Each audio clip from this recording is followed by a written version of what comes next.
breaking news here involving Victor Wembanyama ahead of tomorrow's matchup against OKC. Shams Charania joins us now here. Shams, what's the latest? What can you tell us?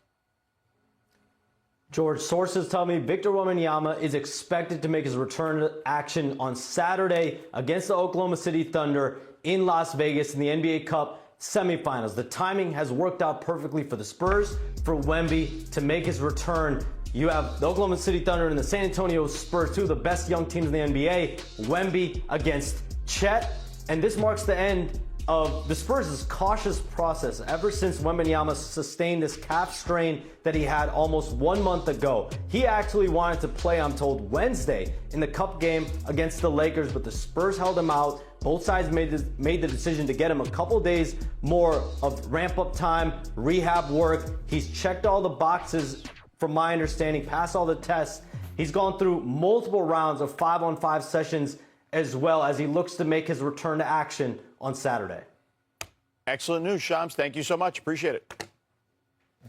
All right, welcome to NBA Today alongside the Hall of Famer Mark Spears, NBA champion Kendrick Perkins, and, of course, our front office insider Bobby Marks. I'm George Sedano, in for Malika Andrews. Perk, what do you have to say? What do you think this means for the Spurs and their chances now? A brawl for it all. Look, I'm still taking the Thunder. I'm still taking the Thunder. I think we all agree. We always are ready to see a Chet versus Wemby matchup. Always. But I'm looking forward to the perimeter matchup. I'm looking forward to Stephon Castle, De'Aaron Fox, Dylan Harper against those perimeter dogs over there against Oklahoma. That's what I'm looking forward to. 9-3 without Victor. That was the big question, if they can keep their head above water. And as Perk said, expect a speed game when you look at, certainly with Shea out there, Cason Wallace, who was dinged up a little bit, and then you add the three guards in San Antonio, and now you add Victor into this matchup. This is not going to be a running clock type game that we've seen a lot for these Oklahoma City opponents. This should be one competitive game. Mark, both these teams have looked very good here down the stretch. Obviously, OKC historic. They're looking almost as good as Perk right now today on this set. What do you make of Victor Wembanyama returning? You know, Mariah Carey's performing there tomorrow. Okay. So is Zach Brown, Barry Manilow, David Copperfield. Okay. But you know what I want for Christmas? What? All I want for Christmas is to see Wemby. Yes, sir. I'm telling y'all, where's my camera at? Where's my camera? If y'all ain't seen Wemby in person before, which Perk surprisingly hasn't, I'm telling you, go buy a ticket and see this. There's nothing in Vegas like it. There's nothing in the world like it. You got to see this 7'4" guy. George, you know, we were in Dallas. Oh, man, that opener, yeah. If you have not seen this, get as close as tickets as you can, because there's no show like the Wemby show. And look, I'm gonna say this, though. Yes, this is a huge stage, right? And the last time we seen Wemby on a big stage, Christmas Day, I think he put up something like 40 and 18 or some crazy numbers like that. But this is a measuring stick for the San Antonio Spurs. They're trying to get where OKC is at, right? And when you think about how they then built out their roster, right, trying to get those two-way players, trying to be able to compete. So, yes, this does matter because you got $500K on the line. Yeah. Right? But also, this is a measuring stick because Victor Wembanyama wants to win now. The highest measuring stick. Yeah. I mean, the Thunder are running through everybody, right? They're on the pace to set a new record for margin of victory. Like, even when they're hurt. Break their own record. Yeah, Right. break their own record. Yeah. So I know Lakers fans are disappointed, but I'm excited about this game. Yeah, especially with Wemby back in tow. That changes the dynamics for sure. There's another matchup, I don't know if you guys realize that, in the East as well, the Knicks and the Magic. And let's take a look at their season series here, as this will be the fourth meeting between the Knicks and Magic already, with Orlando winning 2 of the first 3. The Magic are one of 2 teams with multiple wins against New York this season. The Magic are also the only team to win at Madison Square Garden this season. Orlando scored 119 points per game against the Knicks, but they will be without their leading scorer in this matchup, Franz Wagner, as you see there, who got hurt. As for the Knicks, Jalen Brunson has starred against the Magic, averaging 31 points and nearly 9 assists per game in the matchup. He led them to a win in their most recent meeting on Sunday in the Garden. Now joining us here on NBA Today, Knicks reporter Vincent Goodwill. The Knicks have won 8 of their last 9 games. Vinny, what's been the key to their recent surge? Well, if you remember, Mike Brown used to be an assistant coach with the Golden State Warriors, and he coached a guy named Andre Iguodala. And Josh Hart kind of fits the profile of that player, according to Mike Brown, a guy who can do a little bit of everything, and you kind of have to fit and work your way around him. Since he's been reinserted back into that starting lineup, the Knicks have gone 8 out of 9. He's averaged 16, 10, and 6 assists, shooting 45% from 3. The teams opposing him are leaving him open. They're playing him with centers. He's hitting jump shots, and then he's turning back to the benches and telling them, don't leave me open. The Knicks a couple of weeks ago were floundering. We weren't sure exactly what the injury situation was. Now they are right back in second in the East, and they are considering themselves right back where they want to be. And a big reason for that is Josh Hart being right back in the starting 5. Yeah, Josh Hart's certainly fun to watch. He's worth the price of admission for a number of different reasons as well. All right, Vince, thank you so much. Appreciate it. All right, so look, the Knicks have won, 15 out of their last 19. Perk, what do the Knicks need to prove here to get this thing done and win the NBA Cup? Well, I mean, it goes through, look, we know what Big Body Brunson is going to do. We know he's going to give you a 30-piece. It don't matter who in front of him. But it comes down to the most important player on this team, and that's Karl Anthony Towns.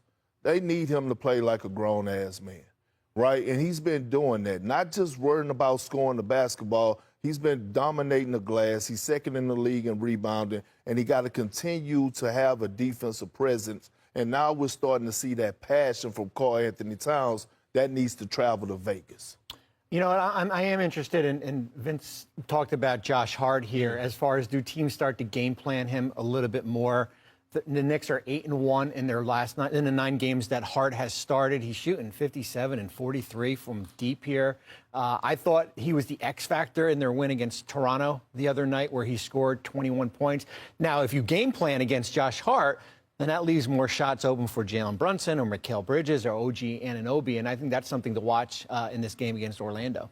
You know, this is a franchise that hasn't won a championship since '73. I mean, I don't know if an NBA Cup. I wasn't born, I'll tell you that. I won't say I wasn't, but if they get this, it's not only good for your fan base, finally something to really celebrate, and I don't know if they'll put it up in MSG, but I think they have to. I mean, the Lakers did, so they'll have to. But this is a statement for them. This is an opportunity to make a statement for the league, a statement with Mike Brown that this franchise is for real. I know they're for real, but if you could get through one of your new rivals, the Magic, who seem like they play them every other day, but to beat the Thunder or to beat the Spurs, win that $500,000 and make that statement in Vegas, I think that'd be huge for the Knicks. Perk, you wanted to get back in. No, I agree with Mike Brown, right? Being able to win and succeed at any level under a new coach is a great thing for any organization, especially the Knicks. Because the one thing about players is that when you have a new coach, you want to believe in that system. You want to believe so much that you can win at a high level. And here it is. It's like this a high level. It's not the NBA championship, but it is something. And now you can see that, now you can have that trust factor between the players and Mike Brown go to another level. We already see it trending in the right direction, but now it can go a level up. Well, and to your point, Perk, we've seen where a team like Indiana went to the NBA Cup, and then the next year they were in the finals, right? Like, these experiences do matter, that's for sure. All right, coming up, the Clippers' problems run deeper than just the box scores. Why some at this desk are saying it's time for the team to take a hard look at smooth night at the office for Nikola Jokic, who scored 36 points on 14 of 16 from the floor in just 29 minutes. The Nuggets went on to blow out the Kings, which left Sacramento fans booing and chanting, quote, "Sell the team." Spears, what can the Kings do? Oof.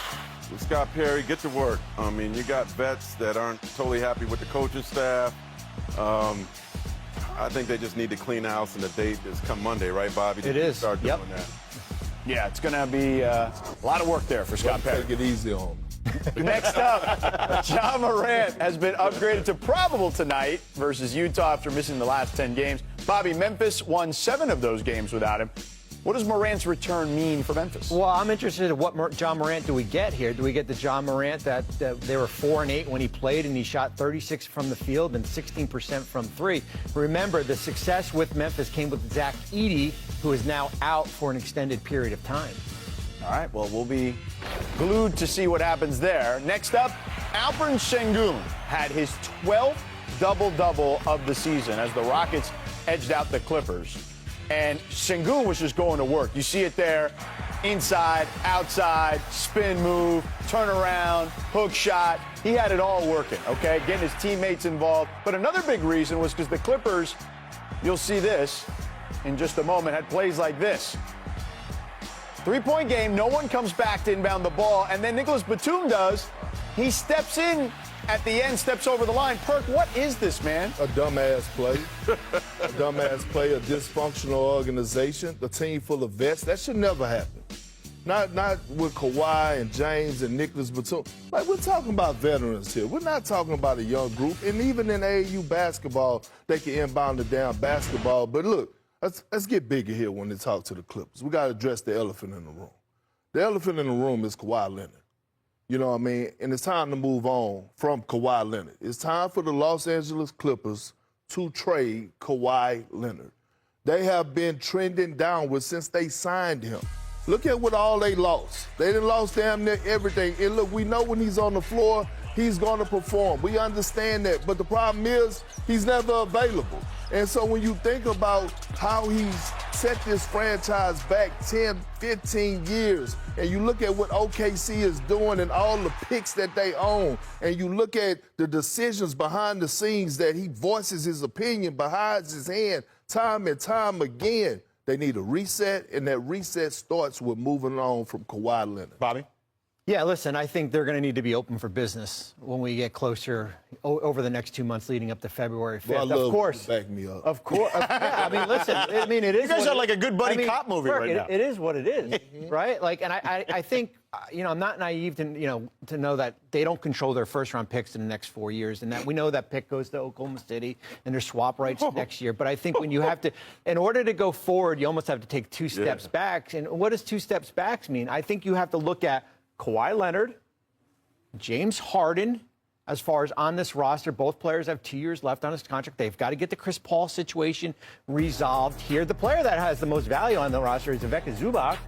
But goodness gracious, he's got on a great contract here. If you're going to move off him, you better be hoping to get multiple picks back. But yes, I do think this roster has to take a step back as far as where they're going. They're 6-19. Can they get in the play-in? Perhaps here. But I think they have to look at the big picture moving forward. Cupboard is bare right now, Mark. How do you feel about all this? You know, in 2020 in the bubble, I saw the most disappointing Clippers team ever, probably the most disappointing NBA team ever. They could have been champions. They were that talented. This team is a close second. This is a team that went 7 games with the Nuggets, a team that I had big expectations for. I think all of us did, right? And there's the investigation, then there's the losing, then there's the Chris Paul situation. And I'm starting to feel like Chris Paul got a blessing in disguise. I'm assuming he could get somewhere else. Like, to make this his final chapter would have been horrible for him. Hopefully he gets in the right spot. But, man, I mean,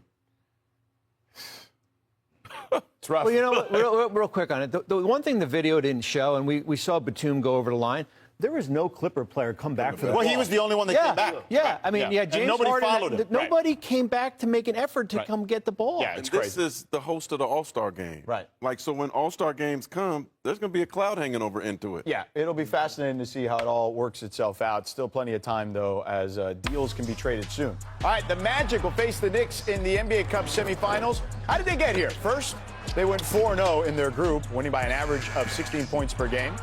In the quarterfinals, Orlando took down the Miami Heat. Desmond Bane led the way, matching his season high with 37 points, while Jalen Suggs had 20 points for the 3rd time in the last 4 games. And this continued a hot stretch for the Magic, where they've won 14 of their last 20 games. During this span, they've ranked in the top 10 in both offense and defensive efficiency. And now joining us on NBA Today is Jalen Suggs. Jalen, listen, I just mentioned you guys have won 14 of the last 20. You guys had a bit of a challenging start to the season. How is it that you guys are here right now? What was said during those times, during the tougher times, to get you back to this point? Trying to stay with the process. We understood that it was a long season. We understood that we were still making adjustments. Dez was still, getting welcomed into the city. Tyus was still getting welcomed into the city. We were still trying to understand how we wanted to play offensively in terms of our flow, where we're getting looks, where we're getting shots. And those things just kind of take some time. You know, we did as much as we could through camp in our preseason games, but you know, obviously season starts, and you know, you want to get off to a hot start, and we didn't do it. But coming together and having the conversations, I think that's where we've taken the biggest growth this year. Is that whenever things go sideways or things go wrong or there's a challenge to figure out, I think we come together and have really good dialogue in terms of how to move forward past it and how to accomplish the task at hand. And that's exactly what it took, you know. And then we just put our heads down and, you know, made it a standard that we're coming out playing hard, turning up our defense, and hooping. And, you know, it's led to a lot of good wins. I think we've been playing pretty good basketball, and, yeah, we're just looking to continue to build, you know.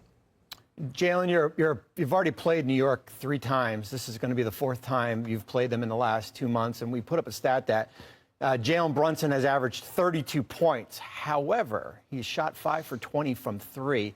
You don't have to tell me the secrets as far as guarding him, but what do you got to do to make life a little bit more difficult for him? Yeah, man, the defending in this league is already tough just with the amount of talent, you know, that's in the league, especially offensively and the athleticism. Jalen Brunson's at the top of that list in terms of bucket getters and facilitators for their team. So really just trying to make it tough, man.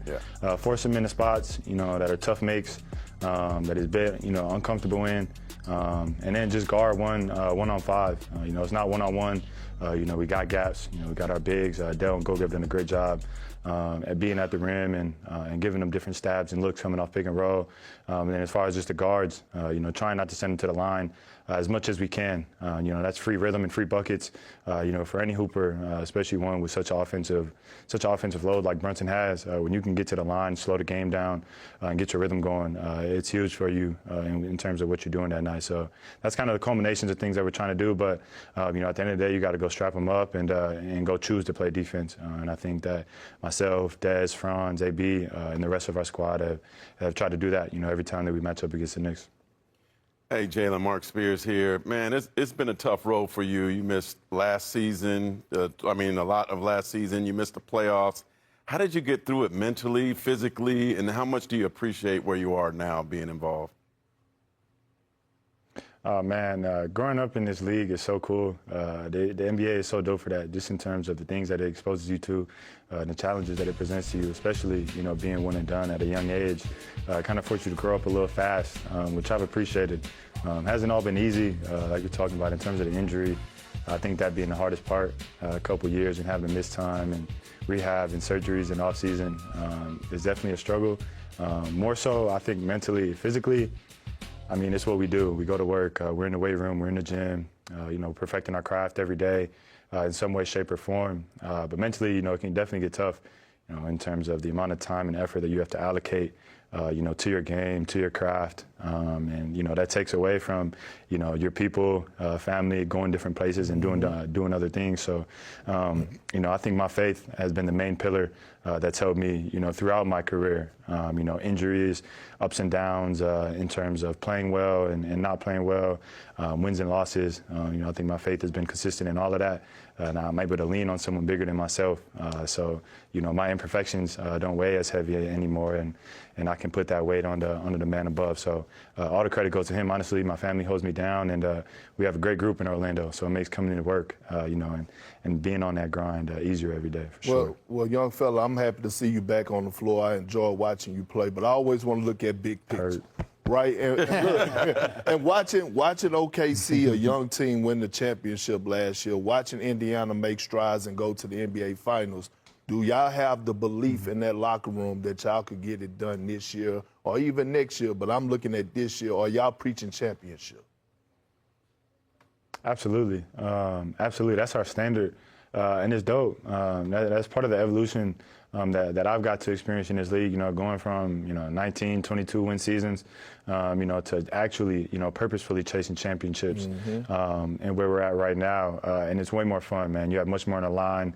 There's much more responsibility, not pressure, but just responsibility in terms of holding yourself, you know, to a standard for the goal that you want to achieve, you know, and especially seeing OKC go do it, you know, not only a young team and fully talented with guys who are positionless and can play all over the floor, but, having my brother Chet win it, someone who I grew up with, and I got to see every step of his process, it made it just feel really attainable. You know what I'm saying? That it can actually be done, and it's not too far off.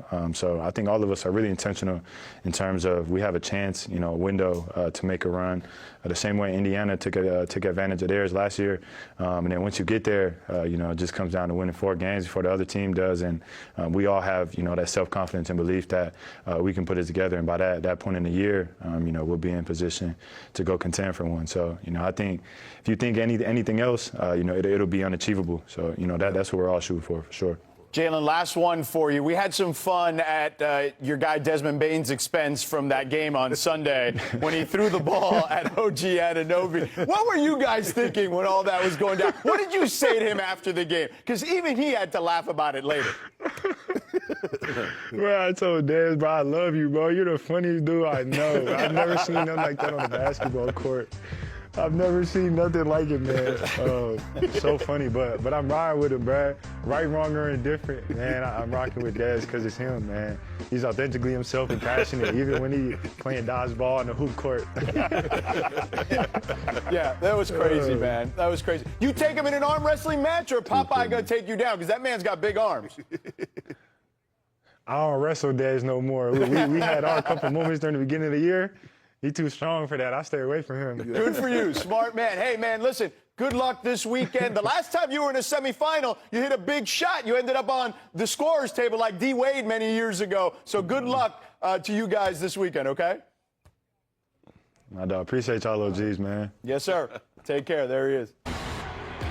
And then there were 4. The NBA Cup spotlight shifts to Vegas with the Knicks and Magic fighting for a chance at the final, followed by the Spurs taking on the scorching hot OKC Thunder, looking to continue their historic run.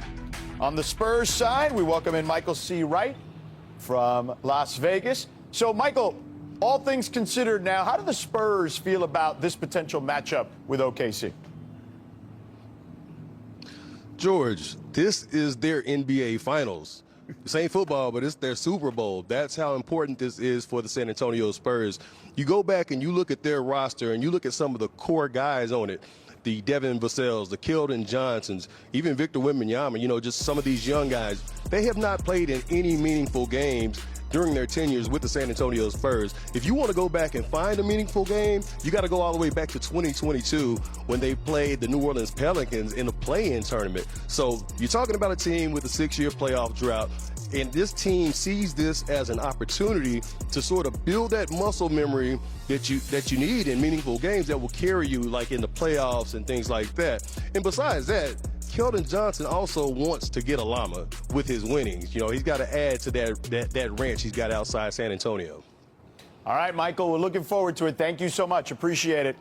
All right, so the expectation is Victor will be on the floor, and despite all the Spurs' success without him, it's safe to say that San Antonio will need Wemby if they're going to have a chance against OKC. Look, the Thunder obviously have come into NBA Cup play undefeated here, winning by nearly 25 points per game. That's right, they've outscored teams by 124 points in the 5 Cup games. So let's check in with Tim McMahon. All right, Tim, they lost last year. What do they expect out of this experience? Howdy, Georgie. They lost last year to the Bucks in the finals, but the Thunder actually felt like they benefited from that experience, and not just playing in the high-stakes game, but more being in this atmosphere. It's a unique atmosphere.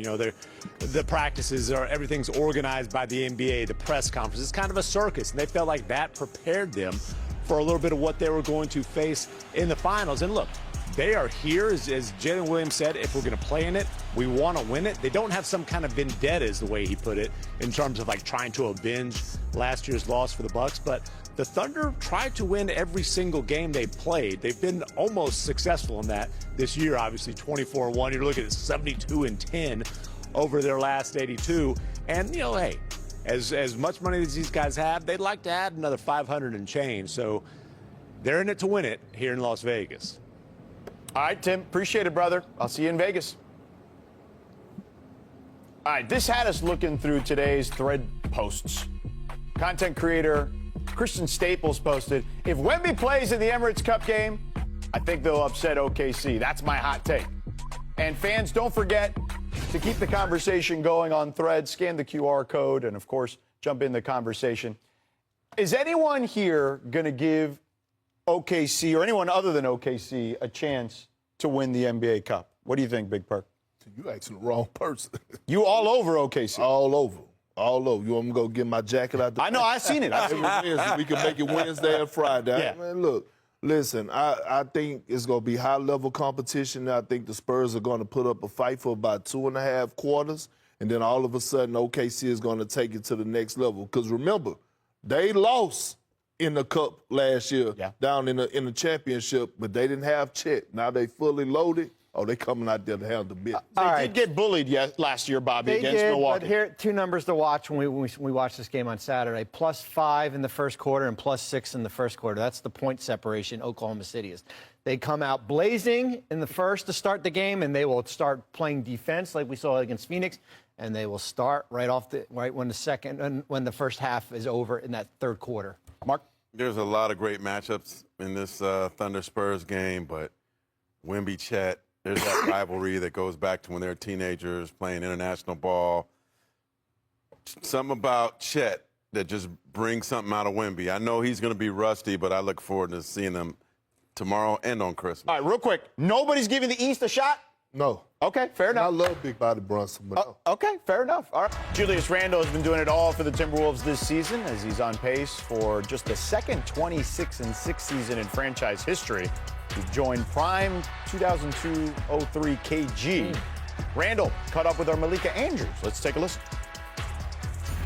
Joining us now, Timberwolves forward Julius Randle. Julius, as always, we appreciate you taking the time. Of course. I appreciate you having me. Absolutely. All right, let's chat a little bit because you arrived right before training camp, right? Your first year in Minnesota. Now you're settled in with this team. It's year 2. You're actually outpacing the start you had last year when you went to the conference finals, but you're just 2-8 against teams that are 500 and above. So how do you assess your team's play in the first quarter of the year here? Just a little up and down. You know, we feel like we've given away games that we easily could have. We 3 or 4 of them. And you know, we played well in games, and we found ways to win when we didn't play well. So it's been up and down. You know, we've won a good amount of games, and have not played our best basketball. So yeah, that's encouraging from that standpoint. You know, we got a long way to go, and it's a long season. So you just start taking a stride. Anthony Edwards having another fantastic season, but he's getting doubled quite a bit. And when that happens, when he's facing that kind of pressure, that's when you start cooking. How do you look to take advantage of the attention that Ant's getting there? I mean, it's us as a collective. Like, we got to, you know, make sure he's going to draw a lot of attention. And, you know, teams are obviously looking to slow him down. So it's up to us as teammates just to give him outlets to be in the right spots when he gets double teamed. So, you know, and give him proper spacing to work. So maybe he doesn't get doubled as much. But, you know, for me, it's always just being in an aggressive mindset. If I can be aggressive and take the pressure off of him, where defenses have to give, you know, me a good amount of attention, or Jaden or Dante, whatever it is, a good amount of attention, it just frees the game up for him. I'm curious, when has Ant made you laugh the hardest, maybe over the last couple of months of the season? Every day. It's up there every day. You never know what it's going to be, but you know it's going to be something. So you got to brace for it. It's certainly a lot of fun to watch you all play and the chemistry that you all have been building. And recently, Julius, you opened up and shared maybe some of the things that you changed when you went to the Minnesota Timberwolves, things you left behind that's really allowed you to even elevate your game to another level. Can you just share with us what some of those things were?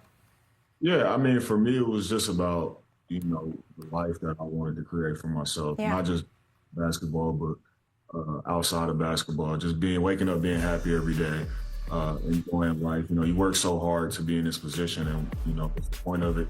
You can't work hard. I mean, work hard and not enjoy it. So for me, I worked with, you know, somebody who's been great for me, and Dr. Amen.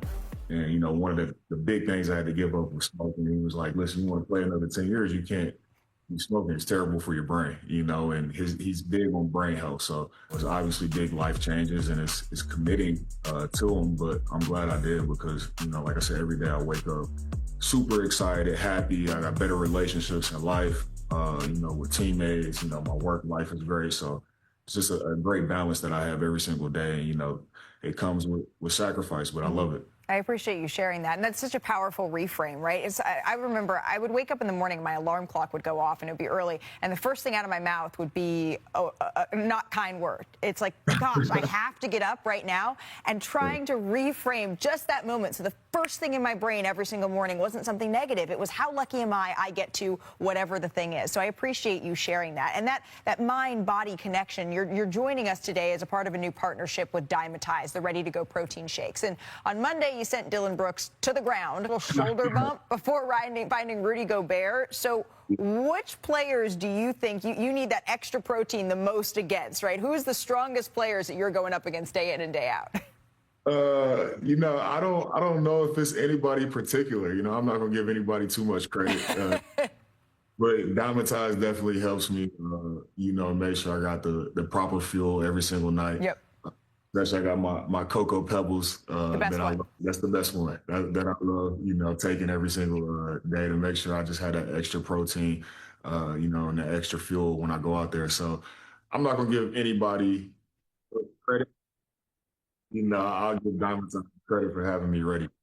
Before we go, I wanted to ask you about a Timberwolves superfan, your son, Kaiden, because he recently went viral, right? That precious courtside reaction on the Dante DiVincenzo 3.